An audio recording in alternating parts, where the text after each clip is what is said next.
Suatu masa dahulu, dunia aman damai di bawah pentadbiran kerajaan Islam yang menyatukan manusia tanpa mengira bangsa atau agama.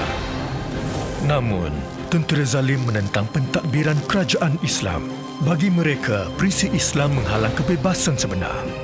Satu-satunya cara untuk zalim menguasai umat Islam adalah dengan menghapuskan ilmu tentang Islam.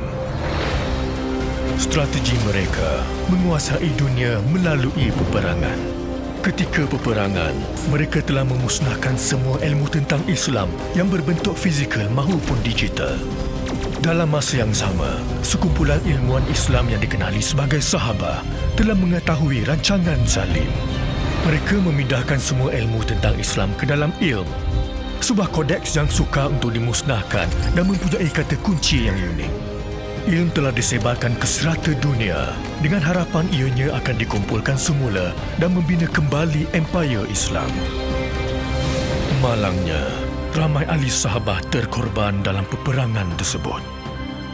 Beberapa dekad kemudian, dua penjejak muda berazam untuk mengumpul semula ilmu dan mengembalikan keamanan dunia daripada tentera zalim.